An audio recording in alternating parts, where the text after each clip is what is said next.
અમદાવાદના શક્તિ વિદ્યા વિહાર સ્કૂલ વિવાદમાં આવ્યું છે અને સ્કૂલનું બાંધકામ ગેરકાયદેસર હોવાનો ખુલાસો થયો છે। સિટી મામલતદારે ડીઓને જાણ કરતા કાર્યવાહી કરી છે। સ્કૂલને 5 લાખનો દંડ ફટકારાયો છે। બાંધકામને લઈને ખુલાસો કરવા માટે ડીઓનો આદેશ અને ઈસનપુરની શક્તિ વિદ્યા વિહાર શાળાને આદેશ કરવામાં આવ્યો છે।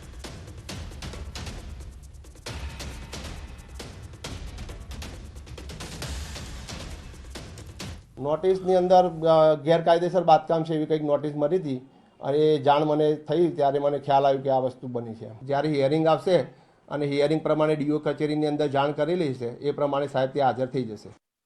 અમદાવાદના ઈસનપુર વિસ્તારમાં આવેલી શક્તિ વિદ્યા વિહાર એ ગેરકાયદેસર રીતે બની હોવાનું ધ્યાને આવતા સિટી મામલતદાર દ્વારા કાર્યવાહી કરવામાં આવી છે। આપ જે જોઈ શકો છો કે આ ઈસનપુર વિસ્તારની શક્તિ વિદ્યા વિહાર સ્કૂલ છે કે જ્યાં ધોરણ 1 થી 12 અને કેજીથી લઈ અને 12મા સુધી જે છે તે અભ્યાસ કરવામાં આવે છે અને 1000 જેટલા વિદ્યાર્થીઓ અહીંયા અંદાજે અભ્યાસ કરી રહ્યા છે। ગેરકાયદેસર બિલ્ડિંગ હોવાના કારણે સિટી મામલતદાર દ્વારા કાર્યવાહી કરવામાં આવી છે અને સિટી મામલતદારે અમદાવાદ જિલ્લા શિક્ષણ અધિકારીને પણ આ અંગે ધ્યાન દોરતા જિલ્લા શિક્ષણ અધિકારીએ 5 લાખ રૂપિયાનો દંડ વસૂલવાનો હુકમ કર્યો છે અને સાથે સાથે તાત્કાલિક ધોરણે આ મામલે ખુલાસો કરવા માટે પણ આદેશ કરવામાં આવ્યો છે। કેમેરામેન ખેંગા રાઠોડ સાથે સંજય ટાંક, ન્યૂઝ 18 ગુજરાતી, અમદાવાદ।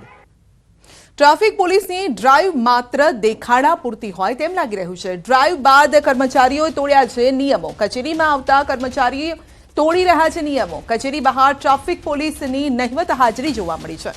ન્યૂઝ 18 ગુજરાતીના રિયાલિટી ચેકમાં ખુલાસો થયો છે। સરકારી કર્મચારીઓ નિયમ ભંગ કરતા જોવા મળ્યા છે।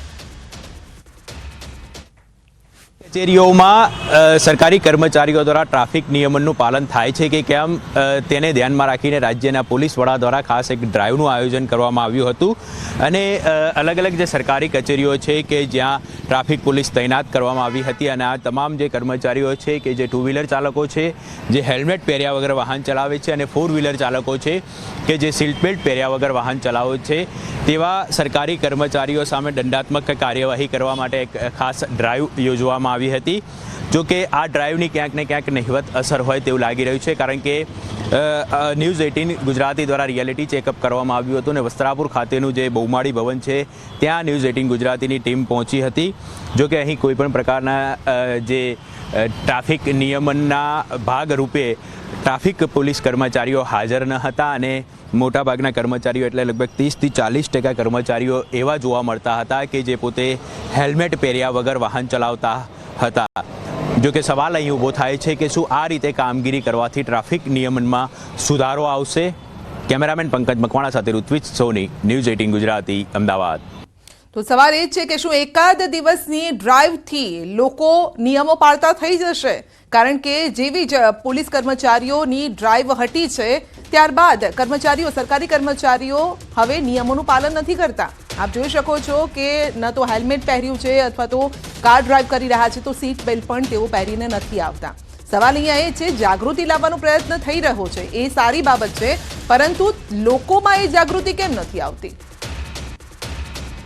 ન્યૂઝ 18 ગુજરાતીની ટીમ છે તે ઉસ્માનપુરા અમદાવાદ મ્યુનિસિપલ કોર્પોરેશનની ઓફિસે પહોંચી હતી અને રાજ્યના પોલીસ વડા દ્વારા જે રીતે સરકારી કચેરીઓમાં આવતા કર્મચારીઓ ટ્રાફિક નિયમનનું પાલન કરે છે કે કેમ તેને લઈને એક ડ્રાઈવનું આયોજન કરવામાં આવ્યું હતું અને જે પણ લોકો ટ્રાફિક નિયમનનો ભંગ કરી રહ્યા છે તેઓની સામે દંડાત્મક કાર્યવાહી કરવા માટેના આદેશ કરવામાં આવ્યા હતા। જો કે ડ્રાઈવના 1-2 દિવસ સુધી તેની અસર જોવા મળી હતી। ત્યારબાદ મોટાભાગની જે સરકારી કચેરીઓ હતી કે જ્યાં જ્યારે પણ નોકરીનો સમય હોય છે આવવા માટેનો તે દરમિયાન કોઈપણ પ્રકારે ટ્રાફિક પોલીસ હાજર જોવા નહોતી મળી અને જો કે આ જે ડ્રાઈવ છે તેની અસર પણ નહિવત જોવા મળી હતી કારણ કે લગભગ 30 થી 40% જેટલા કર્મચારીઓ એવા હતા કે જે પોતે ટ્રાફિક નિયમોનો ભંગ કરી રહ્યા હતા। 2 વ્હીલર ચાલકો છે કે જે હેલ્મેટ પહેર્યા વગર આવતા હતા અને જે 4 વ્હીલર ચાલકો છે કે જે પોતે સીટ બેલ્ટ પહેર્યા વગર વાહન ચલાવી રહ્યા હતા। અનેક લોકો એવા કેમેરામાં કેદ થયા હતા। ત્યારે સવાલ અહીં ઊભો થાય છે કે શું આ રીતે ડ્રાઈવનું આયોજન કરવાથી ટ્રાફિક નિયમનનું પાલન થશે? આ રીતે ડ્રાઈવ રાખવાથી જે કર્મચારીઓ છે તે ટ્રાફિક નિયમનને લઈને જાગૃત થશે? કેમેરામેન પંકજ મકવાણા સાથે ઋત્વિજ સોની, ન્યૂઝ 18।